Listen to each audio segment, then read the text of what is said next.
right. Hi, y'all. Welcome back. We are excited to have you. Our episode today is answering the question, what should a diversity, equity, inclusion, and belonging program include? We have a lot of things that we think it should include, but as always, we're going to hit you with the ones that we think are most important and then some action steps that you can do to actually implement those things. So, Dana, what is your top thing that you think a DEIB program should include? Yes. Top things for me is so some of the things that I definitely like to make sure that they include, and even just to include just the one top thing is definitely that that group of folks that is going to run kind of those how DEIB is going to exist within the organization. So employee research group, employee network group, however the organization wants to call it, that is the top thing for me. Yeah, absolutely. Who's running it? Super, super important kind of step one, because you can have all the programs in the world with nobody running them. Nothing's going to happen. Yeah, absolutely. Yes, yeah. The other piece that I think is super important before you start any sort of DEIB program is, how will you know it was successful? What are you looking for? How are you going to measure it? And in that really objective way of, hey, we did this thing, here was the outcome we were expecting, we achieved that outcome.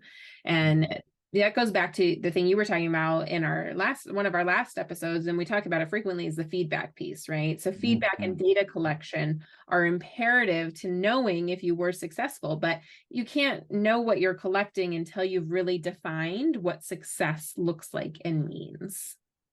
Yeah. And one of the things that I wrote here on my notes is just like SWOT analysis, right?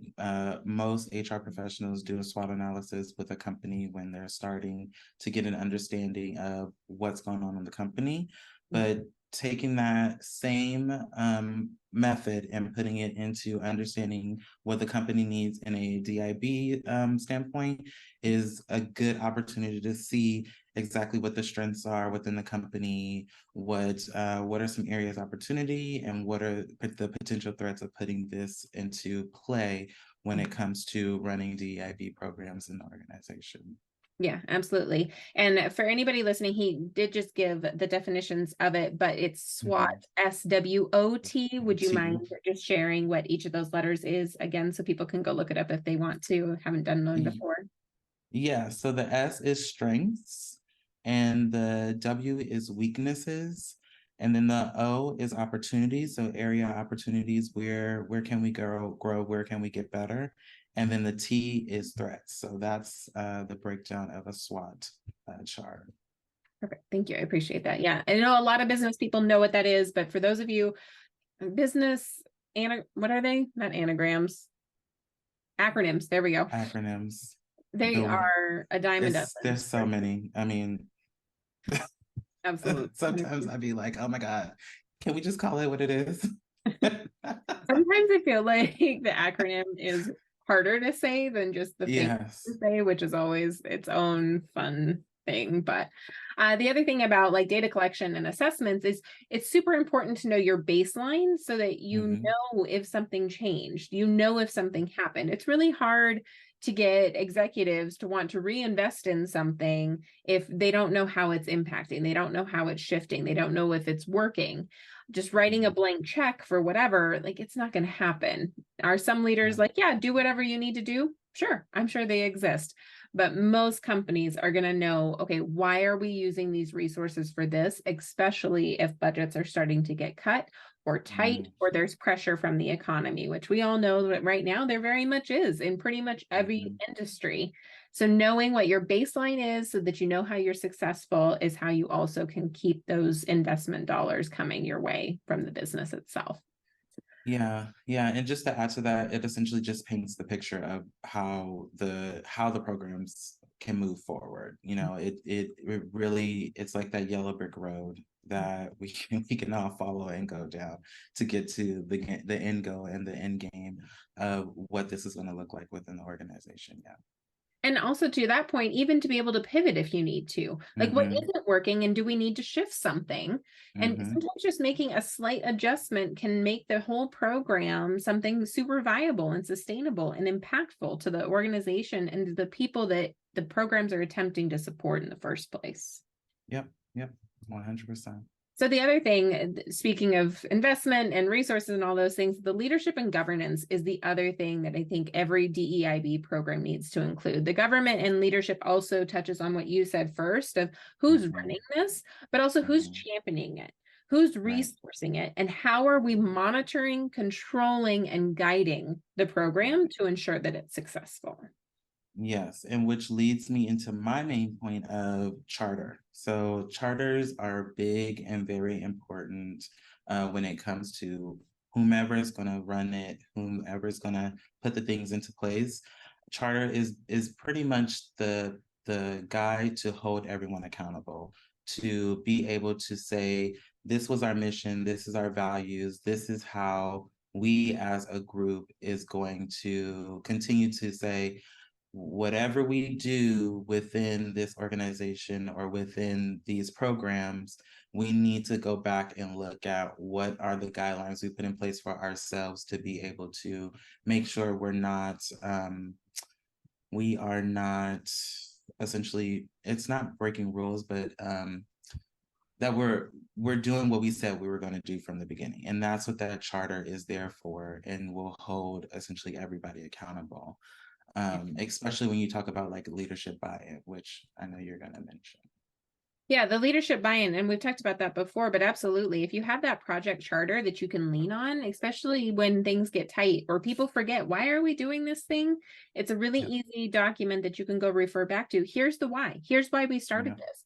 And if you're reevaluating, if you're a tech company or even a company who has adopted agile principles, maybe you're at the end of the sprint and you're doing a postmortem and you want to look at like, okay, why are we doing this? Were we successful? Did everybody do their piece? Like, what did we say we were going to do and what's missing? But the leadership buy-in so that they can also see, what did you say you were going to do and did you do it? Because if not, then why? And that's a question that needs to be answered, not just to leadership, but to the people within the company and to the group who's doing the work. Like, what happened? Why wasn't that what happened? Yeah. And I also, it creates just like those guidelines, and like when there are those questions, like go back and see what we put into place. Did we say that if this issue arrived that we want to go back to the drawing board? Did we say that if we connect with this leader, we're going to do X? It's there to kind of keep you honest and to keep a clear roadmap of where you're going and where you want to end up at. Yeah, absolutely. And that charter also helps the DEIB council or committee or group, depending on what works for your organization, what you want to title it, knowing, again, who is doing the thing and then what are they doing, but having that specific structure in place so that there is accountability and there is easy ways to know who's in charge of what. Because I don't know about you, but I have worked for some organizations on some projects that I'm like, who do I ask this question to? Yes. And you end up sending this like blast email out to 10 people and then 10 people are going, why am I here? Yeah. It makes it a lot easier to communicate and to get things done as well. Yeah. And when you talk about roles, right, you talk about like the treasurer, you talk about, the vice president, the president, the chair, however you decide to build the governance for your employee network group or employee resource group, really all of that needs to be fully thought out and fully planned out in that charter. And again, that's what helps hold everybody accountable for who's doing what, where do the responsibilities lie for however we're going to run these DIB programs. Absolutely. So what else? What else do you think is important for a DEIB program? So because I'm just like an extrovert, I always think social events are important. And whether that's like a fireside chat from somebody that is an activist in the community or somebody that's doing the same work, like I mentioned in the early episodes about connecting with practitioners or with other companies that are doing the same work as you is so important to get you to the next phase, or to see what they're doing. Maybe there's some things that you need to implement into what you're doing. So, you know, that's where you start doing those fireside chats, those social gatherings, or even like luncheons. Like it doesn't need to be something that you don't want it to seem performative, but you also want to make sure that we're giving people the opportunity to speak about their experiences, and you're bringing different groups together, because that's what the whole belonging and inclusion part of it all is all about. Mm-hmm. So it's those gatherings of social gatherings for me that I think are a big part of DEIB, because that is where you get to kind of see the fruits of your labor of mixing groups, bringing them into a space, and, you know, seeing how they all interact with one another. Yeah.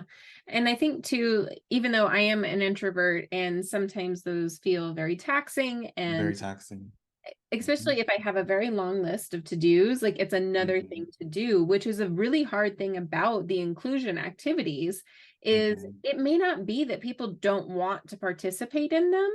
It mm-hmm. may be they don't have the bandwidth to participate in them because their capacity mm-hmm. is overloaded. And so mm-hmm. that's another thing that can be looked at as far as the company goes. If people aren't participating in your inclusion events, why not?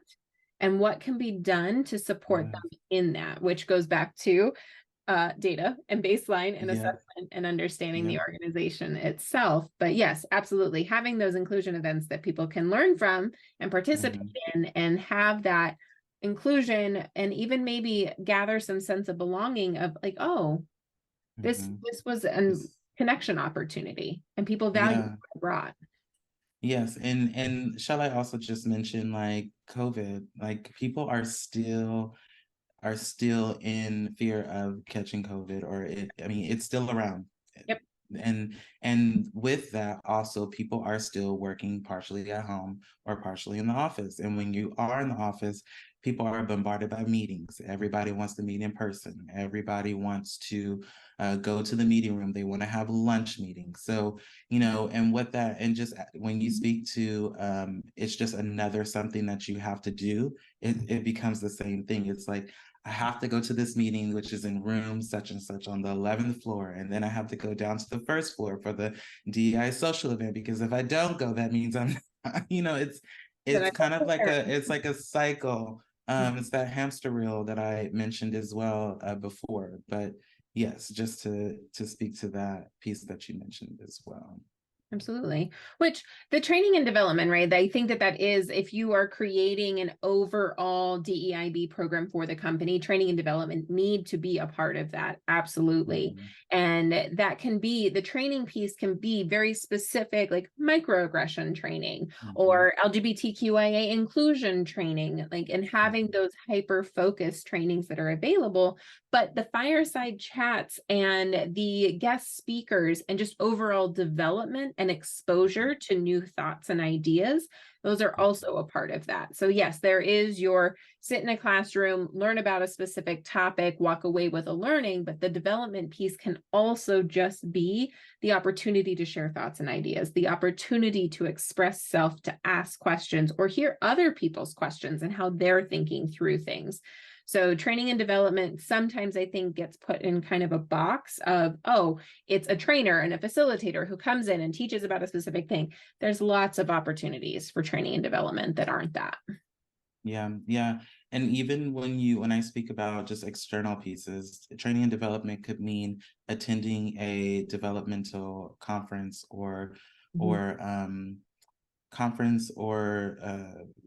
a workshop that speaks to these things. It doesn't have to be, it doesn't also always have to be someone sitting in a room talking at you about a topic. It could be definitely in different ways for training and development pieces when it comes to DEIB programs. Yeah, absolutely. One of the things that I also want to highlight with the training and development, right? So having the awareness training and training for the individual contributors, for the supervisors, all of that, but also training for leadership, Just because you're in leadership, just because you are manager, director, VP, and above, you still need the training and development that everybody else in the organization needs. Even your DEIB people continue to need training, because that is a major failing of a lot of DEIB programs, is the trainers themselves not continuing to do the work to unpack, to unlearn, and to be up to date with everything that's happening. There's this thought of, oh, I'm an expert, but once we've identified ourselves as I'm an expert, sometimes that turns our brain off to learning, and that can be really harmful to programs. Well, because it means that you've now put yourself in this space to be this person who everybody's going to come to for all the answers. And then say if someone's going to fact check what you're saying and turns out that that's actually incorrect, then how are you then going to go back and fix that situation? So it's always important to continue to be open to learning and to making sure that you're always understanding what's coming up, what's a new topic when it comes to these DEI programs. And the information is changing and getting updated, and it's being researched more often. And there's things that we've known and that we've seen, and ongoing systemic issues. And then how do we fix them? We're trying to fix them. Lots of groups are trying to fix them. And so there's a lot of new all the time happening. All the time. Yeah, 100%. So the next one that I kind of want to highlight is recruiting, hiring, and retention. What pieces do you think that those three specifically play within a DEIB program? So retention goes to, recruitment, hiring, and retention goes back to what I mentioned previously, was making sure the makeup of the organization looks like how we want it to look. So having representation is essentially what that means, right? And then making sure that you have things in place, which this next one is about policies. So things in place to be able to make sure that the people who are there feel comfortable with being there and wanting to stay. So we've talked about pay equity. We've talked about policy, inclusive policies, and we've also talked about giving them a sense of belonging, which, that I know that we're talking about DEIB and belonging, but it all encompasses the same things of creating retention, and when we're recruiting and hiring, how to keep these employees there. Also, just speaking to just recruitment and hiring portion, I always bring up external things because it's important. Like DEIB, we can do as much as we can internally, but it's always important to look externally to see how you can partner and what are some other ways. So I often talk about like recruiting events. So, conferences. I've been to so many tech and engineering diversity recruiting conferences where it's a big one to make sure that we are working closely with those diverse groups to bring them in, to make sure that you are having a diverse cycle of folks, bringing them into the organization so that it's a diverse group across the board. What I hear you there talking about is your pipeline in, and what is your pipeline in, and where are your other opportunities to partner that maybe you haven't thought about already, or that you could amplify your efforts in where they've been successful, and looking at the conferences, the job fairs, the colleges, all of those different things. The thing that I think is very interesting to also talk about, especially for larger companies, and thinking about reinvestment back in, because one of the things I hear all the time is there's not enough talent. There's a talent shortage. Okay, that's fine. That's its own conversation that we can put into a box, but what are you doing to invest earlier then? What are you doing to capture those high school students who then need to choose that major in college to be able to be in your pipeline later? How far back are you thinking, and are you investing to get your pipeline set up sooner? Yeah. And that goes into like working with your talent acquisition teams to create. One of the perfect things that a company I worked for had was a student accelerator program where they started with working with students from high school. So that means 11th grade onward, to kind of keep them in the pipeline of, if you're interested in engineering, if you're interested in tech, continue to, to work with them all the way up until getting into college, to be able to then, that's that retention, because then they're going to come back and they're in the pipeline to be an intern. After they're an intern, then they're a full-time employee. So it's like you mentioned, what are you doing and what are you thinking you're going to do to make sure that we have these folks in the pipeline? Yeah, I worked with a company. I actually was sitting on their advisory board for a little bit, that they support high school apprenticeship programs.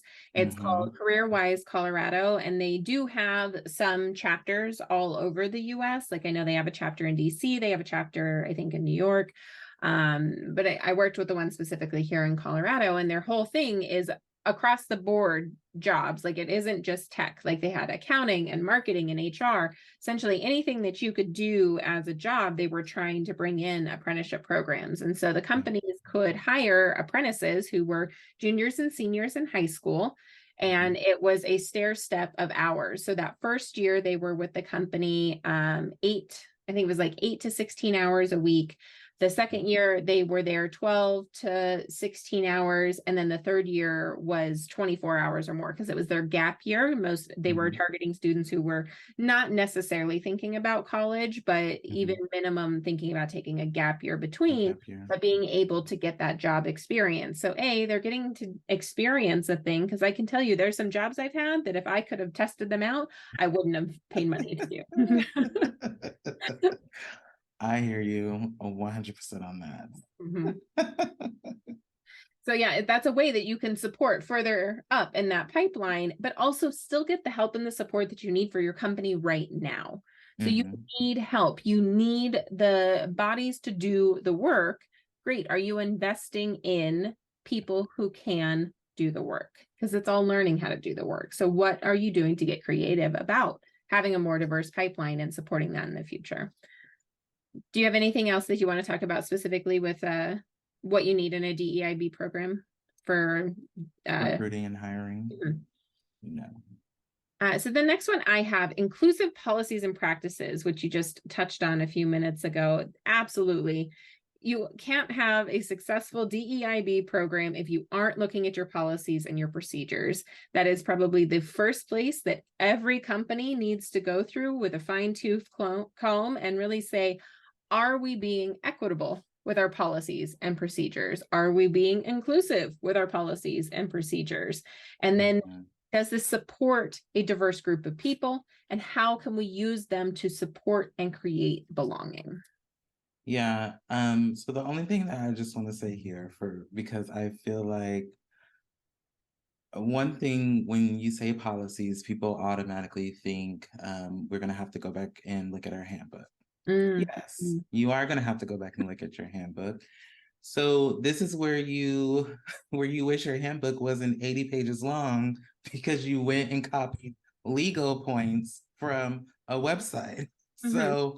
So yes, you are going to have to go back and look at your handbook. However, this is where your employee research groups come in, right?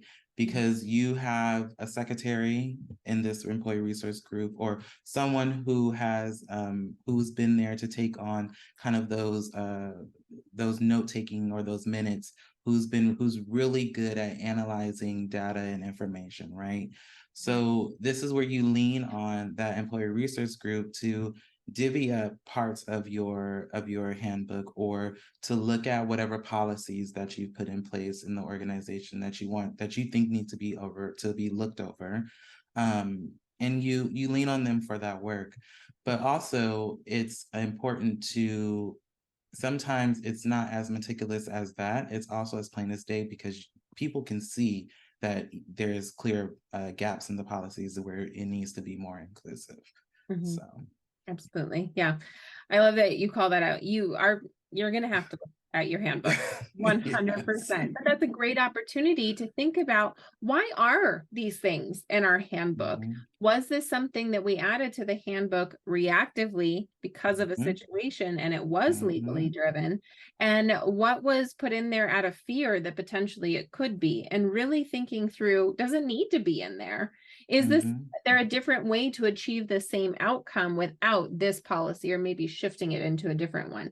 So your handbook and going through that can be a really good exercise in just getting to know the company, what happened, and where do you want to go? But really asking that why a lot is going to be super important.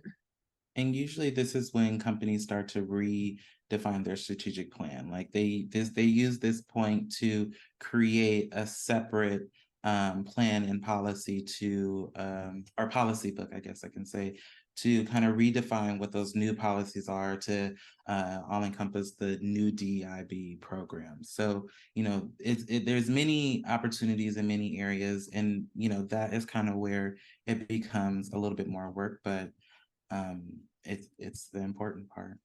Yeah, absolutely. And knowing that we're almost to time, we have a lot more other things, not a lot, we have like five-ish other things that we think you should include in a DEIB program. But the main one that I think is super foundational is communication. What are your routes of communication? How are you communicating within the committee, with leadership, with the individual contributors, with the company as a whole, to external people? And whether that's your customers or your investors, it could be any kind of external relationships. How are you communicating what these programs are, what you're doing, and why you're doing it? And the only thing is just communication is key about creating the safe space. So that will lead into, I know you mentioned, you have a point here about open dialogue, that will also lead into transparency. So that is what's important about communication for sure. Absolutely. And I think we've talked too about the psychological safety piece of if you are communicating and you are being transparent about the buy-in, about the investment in, about the actions that are going to be taken. If you don't follow through with those, you will harm the psychological safety within your organization, and you will do more harm to diversity, equity, inclusion, and belonging than if you hadn't done anything to begin with. So being super aware that what are you committing to and why, and can you follow through? It's not to say that you won't falter sometimes, things won't happen the way you thought they would, but also how are you communicating that? How are you taking accountability for that? Because that goes a long way into repairing trust that was maybe lost. Yep. Do you have any 100%. Other thoughts on communication? Nope. I think we can go right on over to external relations. Perfect. Awesome. I'm excited to hear what you have to say about this. And then we'll let this one be our last one for this episode, and then people can go check out the blog for the other pieces. Yeah, the same thing about just external relations is what is really, I really want to push that you have to, if you don't know all the answers, because we don't, it is really important to build those relationships externally. And it really will help a thriving DEIB program within an organization, especially, which we've mentioned about small organizations, even big organizations, big ones that I work for have partnerships across the board to help them with their DEIB programs and strategies. Absolutely. Asking for help. It's huge. Whether you're asking, like you have a great partnership with an external supplier and you see that they're doing something with their DEIB that you like or that's working, ask. Have a conversation about it. Hey, who can I talk to at that organization? But also one of the things that I've heard from a lot of our clients is, what is the roadmap? Right? What is my roadmap to success? What are other companies my size doing? People need to know. People want frameworks. And so talking to one another about what is working and what you're doing, because DEIB is going to have to be tailored to your company. That doesn't mean that there aren't some ways that you can get started and some ways of thinking and even some things that you can try that's worked for other organizations. But know that you are going to have to work them for your organization specifically. Yes. And I know we're getting close to time, so I just want to mention this last important one that I know we haven't talked about. So resource and benefits. Yes, resources are important, and that kind of goes into what you just said. Budget, resources and budget. Always going to be an important conversation. You should definitely always try and figure out what your resources are and what the budget is going to be. And then lastly, flexibility. Yes, so much. You have to have like that. If you take nothing else from this podcast, be flexible in this process. Be flexible. Yes, be flexible in this process. You know, you'll find yourself, you're going to have to throw a lot of things at the wall to see what sticks sometimes, to make sure that you get the results that you want. So that's all for me. Yeah, flexible and iterate, because as you have Yes. new information come in, you're going to want to adjust to be able to be successful. We've talked about it before. It's a journey, making sure that you're on that journey. And I don't know how many road trips you've taken, but I have had very few that went exactly as planned. This is going to be very similar. So giving yourself the flexibility and the freedom, I guess, to try things and to communicate and to learn, because that's what it's all about. It's all about learning together. Yes. Perfect. Yeah. Major actions that you can take a look at your policies. That can be a really good place to start. Recruiting and hiring is another really great place to start, looking at your job descriptions. How are you posting about them? Are they gender coded? Could they be more inclusive? Are you maybe inadvertently deterring groups of people from applying just in how you talk about the job itself? And then also your pipeline for hiring. You can take a look at that. Where are you recruiting from? And we've talked about it before. I think that diversity is a measure of success. If you have achieved equity and belonging, it doesn't mean it can't be a good place to start in creating more equity within your organization. Do you have any major actions for people? No, I think that's good. I think that is a great place to start, especially with job descriptions. I think that a lot of companies don't know that if you have an overly, not overly drawn out, but overly bullet pointed job description, me being a diversity practitioner, I look at some of these job descriptions and I'm like, I don't even want to apply for this. Because it just means that I'm probably going to be the only one doing all of this. So think about those things. And I think those are great places to start for sure. Absolutely. If you have more questions about where your company specifically could get started, you could head over to our website and take our DEIB gap assessment. Gives you an overview of should you be starting in leadership, education, people, or systems. And we, as always, give you actions on how you can get started there. So thank you for another great episode, and we will see you all next week. Yes. Bye.